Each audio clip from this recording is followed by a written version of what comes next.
I got to be honest with you, I don't know if you've ever thought about this before. I don't know if you've ever really lived until you have sat with a child and had them ask you why to everything that you've said to them. Have you ever been in a situation like this where you've been answering questions, they just say, well, why? Well, why? Well, why? Right? And after a while, it's kind of funny, but then the longer it goes, it's a little mesmerizing, but then it's a little demoralizing because you're like, I don't know how to answer that, right? And I wonder if you've ever been in a situation like that, because it's a good question. Why is a good question. I wonder how many of us have found ourselves maybe having questions and afraid to ask questions that we need to, especially within the church. Have you ever found yourself maybe with a question about God or faith or the Bible or about Jesus or the resurrection or a virgin birth or a guy getting swallowed by a whale or whatever it is, and you have questions, but you think, I don't know if I'm allowed to ask that. I don't know if we're allowed to talk about that. That's my fear, is that sometimes we have these questions and we're just scared to talk about it. So what we're going to do with this series over the next couple weeks that's called I Have Questions, just dive into some of these things and talk about them, because what I think that we're going to discover is that what we talk about either is going to resonate with you or with the people that you're friends with. Questions that you have, that we all have, that if I'm honest, that I have as well, that we need to answer. But my fear is that when we have questions about God or pain or the Bible or whatever it is, we don't turn to the right sources for answers. I've often tried to encourage people who are working through this is to tell them, don't doubt with doubters. Maybe you've heard me say that before. Don't doubt with doubters. Like when you express your doubts with other people who have doubts, all that does is fuel the fire to your doubts. But if you really want to find answers, express your doubts within a place that maybe can lead you to find the answers that you're looking for, and then you can decide whether you believe or not. That is going to be my aim throughout this series, is that we're going to look at questions that many of us ask and determine what we think about them.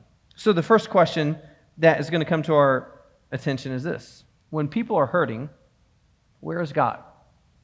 I don't know if you've ever felt that before or had that question inside of you. I know that I have. When you see people hurting, where is God? I remember the very first time I cried watching the news. Not the very first time I cried. That was probably a long time ago, but I don't know if you ever cried watching the news before. This is not something I do regularly, okay? So don't look at me weird, but I do remember the very first time that this happened. It was December 14th, 2012. You were probably in elementary school when this happened. It was about 9 years ago. And I was watching the news. I was at home from work that day. We were working. I used to have a home office, so I worked from home. And sometimes I would have the news on while I'm working just to see what was going on. And over every media platform that day was the same story. Because that was the day that a 20-year-old kid went into Sandy Hook Elementary School and shot 20 elementary kids and 6 teachers. Killed them. And I remember, I can remember it now, standing in my living room watching the news and crying. This wasn't the first mass shooting that we've seen, and it definitely wasn't the last, and probably won't be the last. And it's not the worst thing that's ever happened. It's not the biggest tragedy we've ever seen. But for me in that moment, it was kids, elementary kids. And I remember watching this going, why would this happen? Like who would do this? And beyond that, I remember feeling this, where's God? Like what kind of God would allow this to happen, to allow elementary, and listen, when this happened, you were in elementary school as well. Your parents probably felt this tension, right? This feeling, why would something like this happen? Where is God when people are hurting? It was a tragic event. It shook me to my core. And I bet a lot of people ask that question. And this is a question that I think all of us will ask at different times. It's a real question. Where is God when people are hurting? And if we don't answer this, if we don't figure this out, then every time that we find people hurting or we find an issue like this or something, and this is happening in our world, this happens. If we don't find the answer to this, then every time this happens, we're going to be asking the same question. Where is God? Where is God? Why would this happen? So we have to find this answer. It's only a matter of time that if you continue to ask that question, you're just going to start believing that God is not there and that he's not present. And so this is what I want to dive into today. In the Old Testament, there was a young woman named Esther, and we're going to look at her story tonight. Now, I want to encourage you, if you have your phones with you, I want you to open up the Bible app. We're going to have a lot of scripture that we're going to look at today because I need you to see parts of the story. And so if you go into the events section, all of it's there. And so you don't even have to flip around to where all the places that we're going to be. Just go to events and find MPCC High School Ministry. And we've got all the points and even some pictures on there that you can help you to remember all this stuff. But in the Old Testament, there's this young woman named Esther, and she has an incredible story, but masked within her story is a little bit of tragedy that would make you ask, where is God? Like, where was he in this story? And so before we dive into all the text, I need to give you some background of Esther and how we get to this point. Esther was a young Jewish woman who lived in the city of Susa in Persia. And so there's a map up here that you can see. If you look at that red line, you can see at the very far left side is Jerusalem and Israel and Judah. And so all your Bible stories happen along that red line over there by the Mediterranean Sea. But then that line that takes you over to Babylonia is the exile. And so if you guys ever remember the story of Daniel and how Israel eventually got captured by Babylon. And so this story happens within the city of Susa, which is in Persia, which is the big red arrow. And what has happened in this moment is that the Jews had been captured by Babylon, but they'd actually been able to be let go. And so if you can maybe remember the story of Nehemiah, they're allowed to go back and rebuild the city and all this kind of stuff. But there were some Jews that stayed behind, right?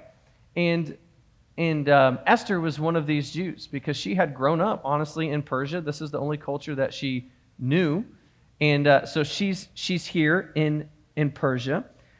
She's kept her nationality a little bit of a secret. Not many people know that she's a Jew. Her family does, but it's something that is close to her. And through a series of pretty spectacular events, if you were to read the first couple chapters of the book of Esther, you'll find out that she eventually becomes the queen of Persia, right? And it's an amazing thing, but there's a lot that goes into that. But one of the things that happens as she's the queen of Persia, she's next to King Xerxes. Okay, so if you remember this from your history classes or anything like that, one of the things that happens is that one of the king's closest allies is a man named Haman, and he's a racist. Okay, so bad, we don't like racists, but he comes up with this plan to eliminate and to kill all of the Jews in Persia. That's his goal. And to make things even worse, he convinces the king to sign off on it.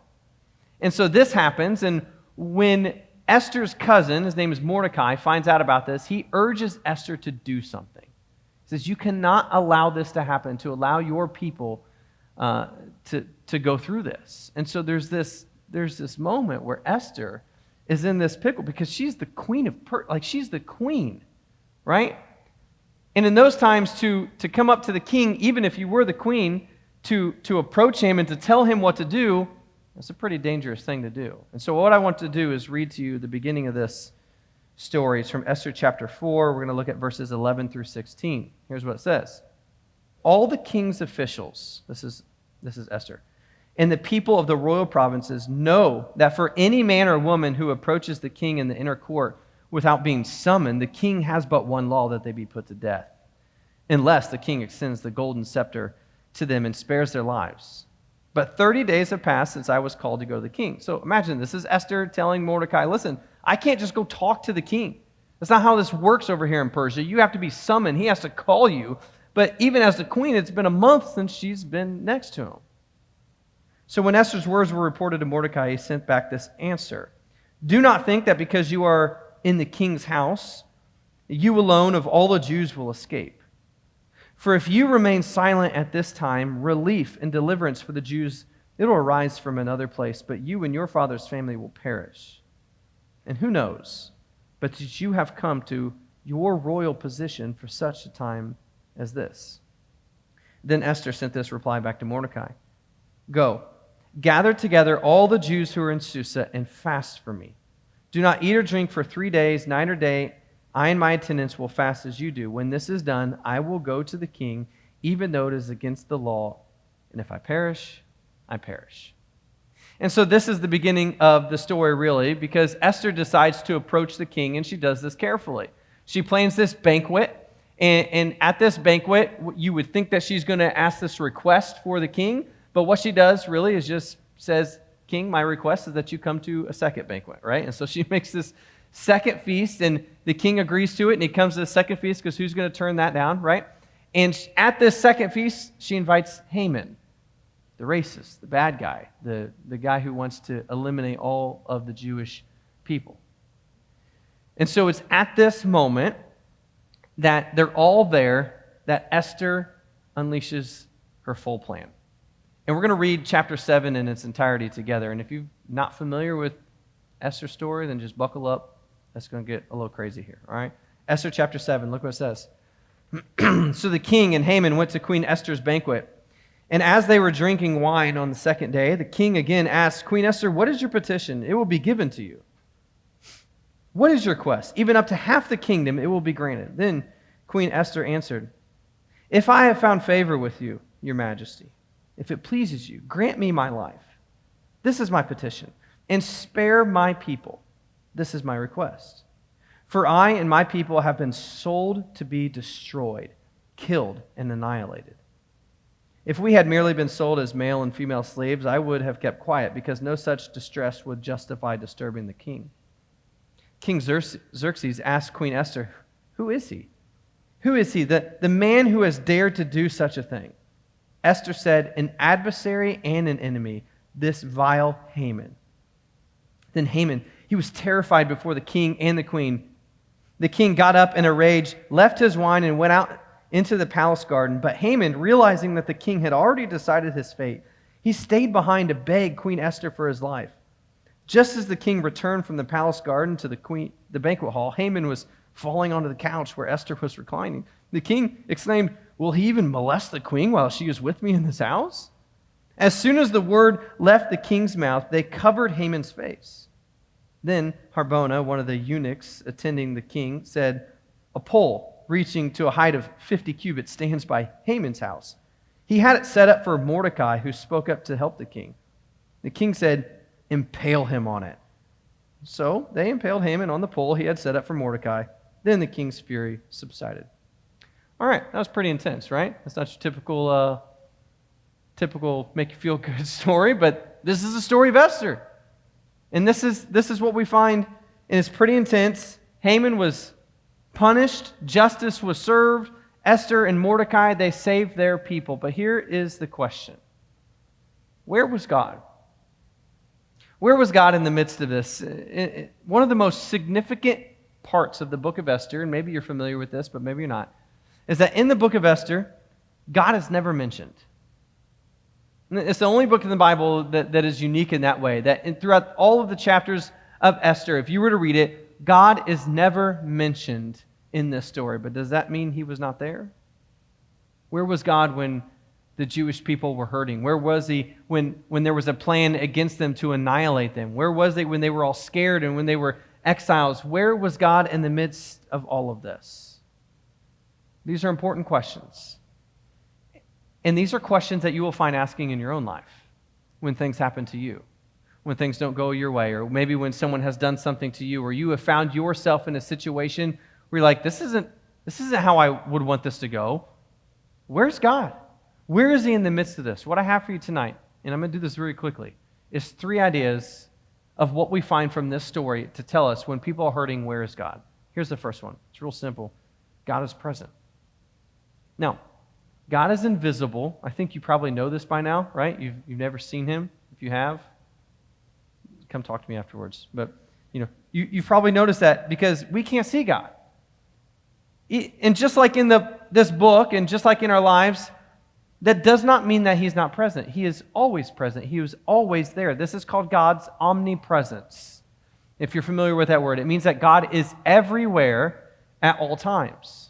This is one of the reasons that we worship God, is because he is the only one that is unique in this way, that he is everywhere at all times. It's impossible to wrap your minds around that and what that looks like, but he is in every place. He is here, He's at your school. He's in your bedroom. He's at your house. He's all over this world. He's all over the universe. He's in places that we don't even know about. God is everywhere at all times. Not only is he present, but also God is working. This is really what we see. In all of Scripture, we can see that God is on the side of the oppressed, working for justice, and God is always working behind the scenes to make things right. Here's a part of the story that we didn't read, that we didn't cover. Before Esther became queen, she was in a harem of women who were going to be chosen to be the new queen. Because the old queen, Queen Vashti, she disobeyed the king, and Xerxes basically said, you can't do that, and he cut her off from the kingdom. He says, I got to find a new queen. And so he sets up this harem that they basically find every beautiful virgin in the whole land, and they say, let's put them together in this 12-month beauty program. I don't really know what it all entailed. I could find out if I studied more, but they worked on their hair, and they worked on their skin, and they worked on all types of things to make them even more beautiful than they were, to present themselves to the queen or to the king. And so they spent all this time preparing themselves. And so all the women all throughout Persia, do you know who came to the top? Esther. A young, poor, Jewish woman rose to the top. Why do you think that happens?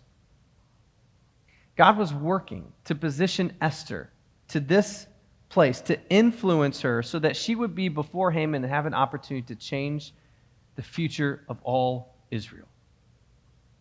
There's no other way to describe why a Jewish girl would be chosen to become the queen of Persia next to King Xerxes other than God was working behind the scenes in every way. Because long before Haman came up with this plan, God was working in Esther's life.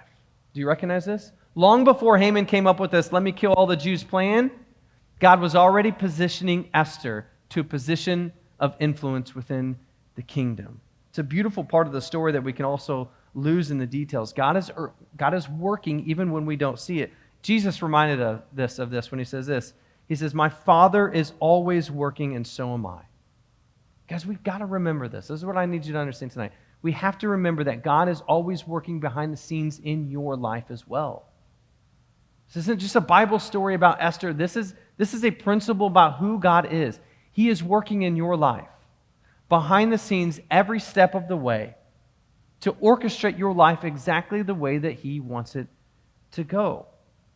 But maybe you've had a hard time dealing with that, because here, let's be real. Sometimes life deals you curveballs that you don't like to deal with. Maybe your parents have gotten divorced. Maybe you've had to deal with losing someone that you've loved. Maybe you have a sickness, like a mental or emotional or anxiety issue that you wouldn't have wished on yourself, and you got to start asking these questions like, do you believe that God is at work? Do you believe that behind the scenes in your life, that God is working, that he's orchestrating things for you for a reason, for a purpose? When we believe that, this makes more sense what Paul writes in Romans chapter 8. He says, we know that in all things, in everything, in all things, God is working for the good of those who love him, who've been called according to his purpose. God is working in all things in our lives. When we believe that, our mindset changes. Our mindset changes. God is always at work. He's already at work in your life. He's already written your story. He already knows what's going to happen. Maybe it's possible for us to believe that even though it's hard to see it, that God is in control. Whatever's going on around us, he is at work even if we don't see it. And oftentimes the truth is we don't see it. I want you to think about this. Take a look at what's happening over in Afghanistan right now. If you guys have been watching the news or seen that, maybe at least you're on social media, you've seen the destruction and the horrible things that are happening over there. Back in 96, the Taliban took over the city of Kabul in Afghanistan. And then shortly after that, they took about 90% of the country. And it wasn't until after 9/11, which we just celebrated the 20 years of that tragedy, it wasn't until after 9/11 that the U.S. came in and fought back and drove them out. But now we see that they're back in control. The Taliban has control, and they're instituting their strict law that's honestly dehumanizing women. And this is a part of their plan. And many should wonder, should wonder, where is God? Where's God in the midst of that? Where's God in the midst of what is happening over there? And that's not the only place in the world that bad things are happening. But where is he? Where is he in a place that Christians have to keep their faith silent, otherwise they risk their entire lives. They have to worship in secret. Where is God? There's an organization called Voice of the Martyrs, which we've talked about as we look at persecuted Christians, that have reported back that because of all the things that are happening in Afghanistan over the past month, that they're seeing more Muslims come to Christ than ever before. You just have to wonder, if you connect the dots, that maybe God is actually always working. That even in the midst of tragedy, even in the midst of hurt and pain, that there's something going on behind the scenes that we don't always see, and we have to believe that. But here's what I need you to see. It's the last idea. Not only is God working, but maybe it's possible that God is working through us. Maybe he wants to work through you as well. Here he used Esther. He positioned her. She was moved by injustice. She had courage to do something. She got creative. She came up with a plan. She executed it. Even when things seemed helpless and hopeless, she was used to bring about good for her people. But here's the interesting part about all of this that I find so fascinating. Did you notice, and maybe not, but we just read a brief part of it. If you read about all of this, you'll pick up on this. Did you notice God never tells Esther exactly what to do? He never tells Esther what to do. And I wonder sometimes if we feel that same thing, like, man, just tell me what to do, God. But maybe, just maybe he's positioned you, he's placed you in a situation where he wants you, where he needs you, so that he can use you to bring about good to other people. When Esther saw people who needed help, she stepped up and did something. That's why John writes this, as he writes this letter. He says, if anyone has material possessions and sees a brother or sister in need but has no pity on them, how can the love of God be in that person? Dear children, let us not love with words and speech, but with actions and truth. And I think it's so important for us to remember that God is present, to believe that God is present, to believe that God is working, but also to possibly, maybe more important, to remember that God is working through you. God is working through us. And just like Esther, he can use you to influence and to make a difference to people who need help. Maybe you're not going to hear words from heaven telling you exactly what to do, but maybe you can begin to recognize the areas in your life where God has positioned you, where he has set things up behind the scenes for you to make a difference in someone's life. So here's what we do. Here's what I want you to do. I want you to think about this verse from Esther chapter 4. It's a very popular verse, but it's so important. When Mordecai is talking to Esther, and this was his last words. He says, and who knows that you have come to your royal position for such a time as this. Esther in this moment was contemplating, do I do this? Because if I do this, I could die. I could die. If I step up and try to help, I could die. And Mordecai says, listen, if you don't, God's going to show up in another way. But who knows? Maybe God has positioned you exactly where he wants you for this opportunity. And I can't help but to think that that is true for us as well. Is it possible that maybe in your life, in some area, God has put you exactly where he needs you to be to do something? That he's working behind the scenes for you somewhere? Here's the bottom line, what I want you to see. Because God is here, he's present, and because he is working, we have to start asking him to work through us too. It's a real question. When people are hurting, where is God? Because we see tragedy. Whether it's at Sandy Hook, in Afghanistan, 9/11. I could give you 100 different examples of where we'll look at a situation and say, where is God in that situation? But I bet you there's stories along the way in each of those tragedies that shows that God is there, that he was working, and that through his people, there can be good that comes about it. Maybe that's true for your story as well. Who knows? Maybe you are right where you are right now in your life, positioned to influence and help someone who's in need.